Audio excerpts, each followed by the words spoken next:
Here is the basic question of income statement और and SOFP। यानी ये income statement बनाएंगे और SOFP बनाएंगे। SOFP का दूसरा नाम क्या है भाई? बैलेंस शीट बनाएंगे। मैंने आपको इसका फॉर्मेट दिया था कि इनकम स्टेटमेंट में दो अकाउंटिंग के हेड्स आते हैं, रेवेन्यू और एक्सपेंसेस, और वो इसलिए बनाते हैं कि ताकि हमें कंपनी के प्रॉफिट का और लॉस का पता लग जाए। ये without any adjustment, without adjustment है। मैं आपको फॉर्मेट अगर आपके पास बना हुआ है तो आप सिर्फ उस फॉर्मेट को ऑन कर लो, मैं यहाँ पर सॉल्व करता जाता हूँ और आपको अपडेट करता जाता हूँ। आपकी इनकम स्टेटमेंट जो स्टार्ट होती है वो कहाँ से होती है? रेवेन्यू से होती है।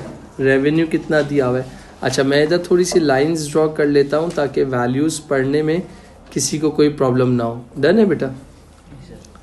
ये हो गया रिटर्न आउटवर्ड हो गया, ये परचेजेस हो गई, ये सेल्स हो गई, ये वेजेस हो गई, ये वेयर हाउस रेंट हो गया, ये इंश्योरेंस हो गया, ऑफ मोटर एक्सपेंस है, ऑफिस एक्सपेंस है, लाइटिंग एंड हीटिंग है, जनरल एक्सपेंस है बेटा, प्रेमाइसेस है, मोटर व्हीकल है, फिक्सचर्स एंड फिटिंग है, डेटर्स है बेटा, क्रेडिटर्स है बेटा, कैश एट बैंक है बेटा, ड्राइंग्स हैं और आपका कैपिटल है।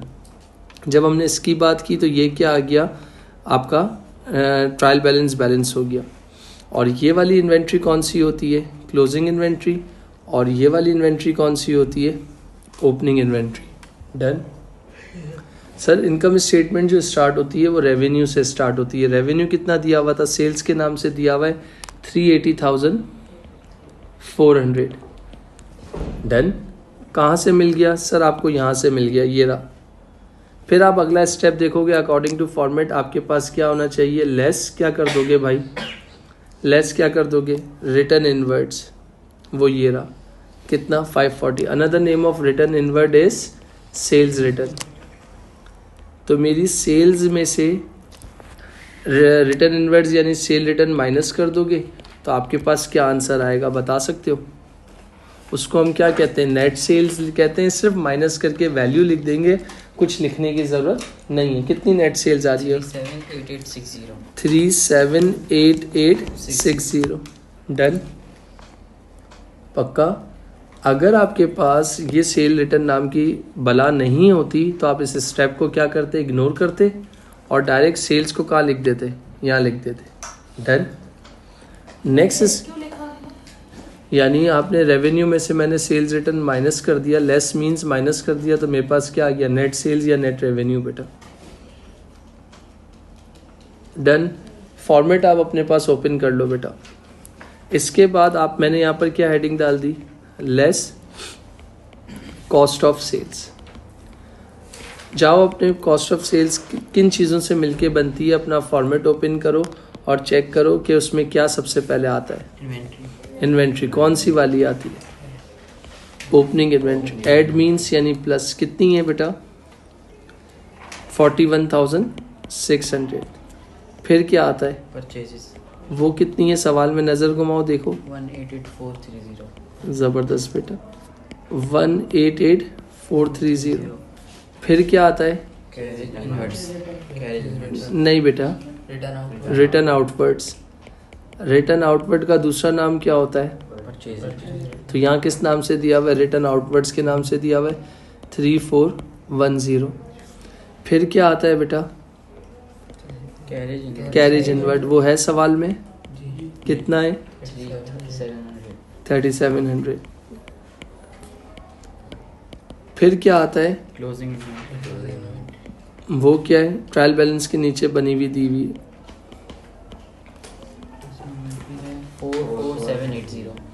44,780। अच्छा, इन सब को प्लस माइनस कर लो।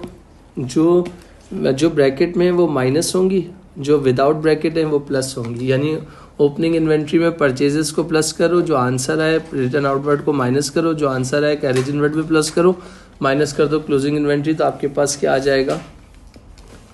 कॉस्ट ऑफ सेल्स आ जाएगा, जो कि कितना आएगा? हेल्प कर सकते हो?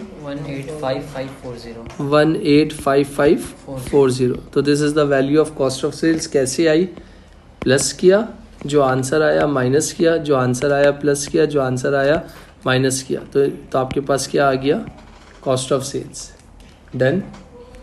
फिर इसके बाद ये आपकी नेट सेल्स थी, ये आपका कॉस्ट ऑफ सेल्स था, दोनों को पकड़ के माइनस कर दिया तो आपके पास क्या आंसर आ जाएगा? आपके पास क्या आंसर आ जाएगा? किसमें सर? 378860 नेट सेल्स में से कॉस्ट ऑफ सेल्स की जो वैल्यू है उसको माइनस कर दो तो क्या आ जाएगा? 193320 यानी ओवरऑल कंपनी का किसका प्रॉफिट हो गया? किस कंपनी का नाम क्या है? जी स्टील। डन। ग्रॉस प्रॉफिट के बाद आपको देखना है इस सवाल में कोई अदर इनकम नाम की चीज़ है? Other income means rent receive, commission receive, discount received, कुछ है? चेक करते हैं। नहीं, ये पहला एक एक्सपेंस हो गया, सही है। कैरेज आउटवर्ड हो गया एक्सपेंस, सैलरी एंड वेजेस हो गया एक्सपेंस, इनकम तो कोई भी नहीं है। Warehouse rent expense, insurance expense, motor expense, office expense, light and heat, premises, ये सारे क्या हो गए? आपके एक्सपेंसेस हो गए। मैं इसको हाईलाइट कर रहा हूँ। कैरेज आउटवर्ड हो गया, डन। सैलरी एंड वेजेस हो गई, वेयर हाउस रेंट हो गया, इंश्योरेंस हो गया, मोटर एक्सपेंस हो गया, लाइटिंग एंड हीटिंग हो गया, जनरल है। और कोई एक्सपेंस नज़र आते हैं आपको? और कोई एक्सपेंस नज़र आ रहे हैं? Drawings is not your expense बेटा। तो मैंने यहाँ पर क्या किया, इधर देखिएगा, motor vehicle is your non current asset मेरा बच्चा। मैंने यहाँ पर क्या कर दिया? एक्सपेंसेस कर दिए। तो जब एक्सपेंसेस कर दिए तो एक्सपेंसेस में सबसे पहले क्या लिख दिया? कैरेज आउटवर्ड कितना है? 2100। इसके बाद सैलरी एंड वो कितना है? 61400। इसके बाद वेयर हाउस रेंट वो कितना है? 3700। इंश्योरेंस 1356। इंश्योरेंस के बाद मोटर एक्सपेंस 1910। मोटर एक्सपेंस के बाद ऑफिस एक्सपेंस कितना है बेटा? 412। ऑफिस एक्सपेंस के बाद क्या है? लाइट एंड हीट कितना है बेटा? इसके बाद जनरल एक्सपेंस कितना है? जी बेटा 245। ये सारे एक्सपेंसेस हो गए। इन सारे एक्सपेंसेस को प्लस कर लो, कितना हो जाएगा? 72017। मैं कमाता कितने पैसे हूँ? ये मेरा ग्रॉस प्रॉफिट है। मेरे खर्चे कितने हैं?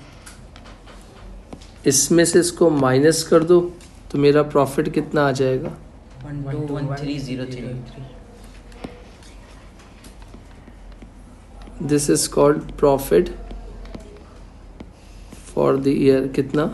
121303। डन। कोई मसला? डन हो गया मेरे बच्चों? अगर आप, मैं एक मिनट होल्ड कर रहा हूँ, अगर आपका कोई भी डाउट है, आपकी कोई भी कंफ्यूजन है तो आप पूछ सकते हो, अदरवाइज मैं आगे चलता हूँ। इनकम स्टेटमेंट बन गया।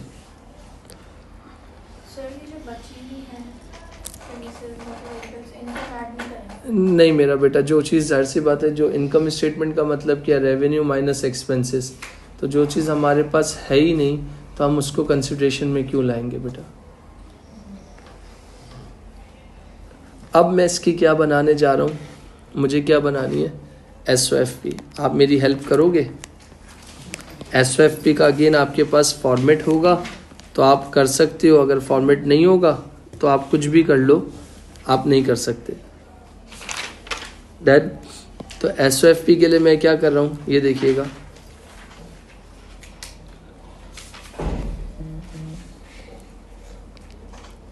एस ओ एफ पी का दूसरा नाम क्या होता है?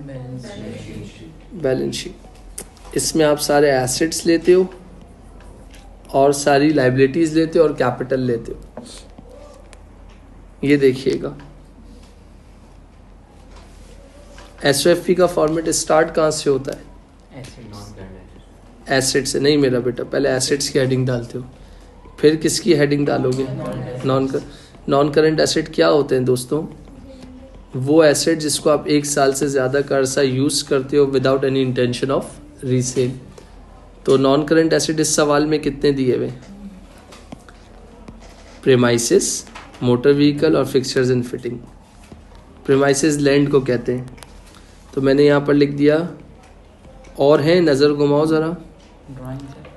हाँ, ड्राइंग्स इज़ नॉट अ बेटा नॉन करंट एसेट मेरा बेटा।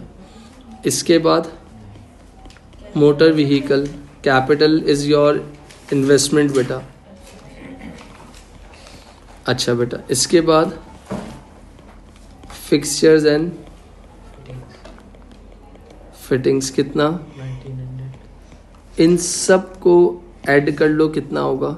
107,300। एग्री। इसके बाद आप क्या हेडिंग डाल दो?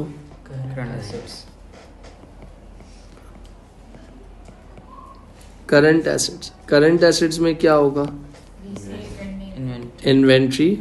कौन सी वाली? जो बच गई है, जो भी बिकी नहीं है। कौन सी इन्वेंट्री? क्लोजिंग वाली, 44,780। फिर क्या आएगा? ट्रेड रिसीवेबल का दूसरा नाम क्या होता है? नहीं, another name of trade receivable is debtors. वो कितने दिए हुए? 42560। कैश एट बैंक, बस यही दिया हुआ है। 42560। कैश इन हैंड नहीं है। कैश एट बैंक कितना है? 5106। इन दोनों को प्लस कर लो, तीनों को प्लस कर लो, कितना होगा? 92446। मैंने कहा आपके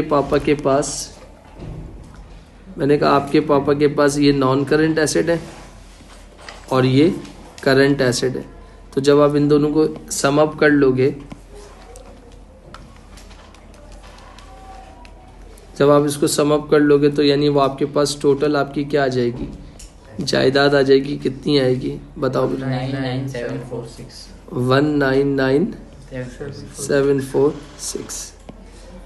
कोई मसला, कोई सवाल?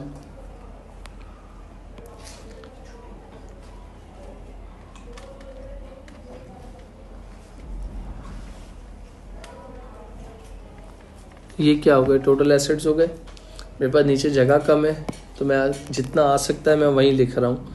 मैंने हेडिंग डाल दी equity and liabilities. Capital and liabilities भी लिख सकते थे। डन। फिर मैंने क्या है लिख लिया? कैपिटल या opening capital which is called कितना है? 68,843। मुझे सवाल में प्रॉफिट हुआ था, लॉस हुआ था? प्रॉफिट हुआ। कितने का हुआ था? 19। अगर प्रॉफिट होता है तो उसको कैपिटल में क्या कर देते हैं? ऐड कर देते हैं। इसका मतलब है जो आपने इन्वेस्ट किया था उससे आपको फ़ायदा हुआ तो उससे आपका कैपिटल बढ़ गया तो माइनस कर देंगे बेटा। इसके बाद लेस ड्राइंग्स। अगर आपने कारोबार में से अपनी ज़ात के लिए, कोई पर्सनल ज़ात के लिए कोई विड्रॉ किया है तो वो ड्राइंग्स होंगी जो कि 22,000 क्वेश्चन में गिवन है। और जब मालिक बिजनेस से ड्राइंग्स करता है तो उससे बिजनेस का कैपिटल क्या हो जाता है? कम हो जाता है। तो इन सबको प्लस माइनस कर लो, क्या आ जाएगा? कॉस्ट ऑफ क्लोजिंग कैपिटल आ जाएगा। कितना? 212146। 2146। पक्का? अगर गलत होगा तो हम जाहिद भाई को पकड़ेंगे। सही है। इसके बाद सवाल में कोई नॉन करंट लायबिलिटी नहीं है। सवाल में कोई नॉन करंट लाइबिलिटी यहाँ पर कैरी ऑन 168146 आ रहा है। मैंने इसीलिए कहा था, क्योंकि मैंने इसीलिए जाहिद भाई कहा था 168। 146। कोई बात नहीं, ये गलतियाँ छोटी मोटी माफ़ होती हैं। सही है जाहिद भाई, माफ़ कर दिया आपको। अच्छा बेटा, इसके बाद नॉन करंट लाइबिलिटी नहीं है तो क्या कर देंगे, ऐड करंट लाइबिलिटी। वो लाइबिलिटी जो 1 साल में क्या हो जाए, पे ऑफ हो जाए, उस लाइबिलिटी को क्या कहा जाता है। और इस सवाल में कौन सी है करंट लाइबिलिटी, ट्रेड पेबल यानी क्रेडिटर, ट्रेड पेबल स्लैश, इस सवाल में क्रेडिटर के नाम से, इसलिए मैंने 2 लिख दिया। कितनी है 31,600। क्लोजिंग कैपिटल को और करंट लाइबिलिटी को ऐड अप कर लो, कितना होता है,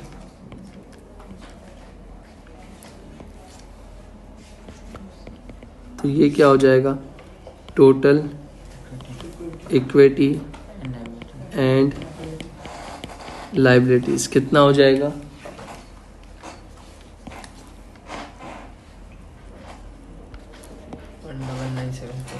199,746। क्या आपका इक्वल आ रहा है, कैसे पता आपको, टोटल एसेट्स किसके बराबर आ रहे हैं, टोटल कैपिटल एंड लाइबिलिटी के बराबर आ रहे हैं, तो इसका मतलब आपकी SOFE बिल्कुल परफेक्ट है। पता चल गया कि हमने बिल्कुल परफेक्ट बनाई है। डन बेटा।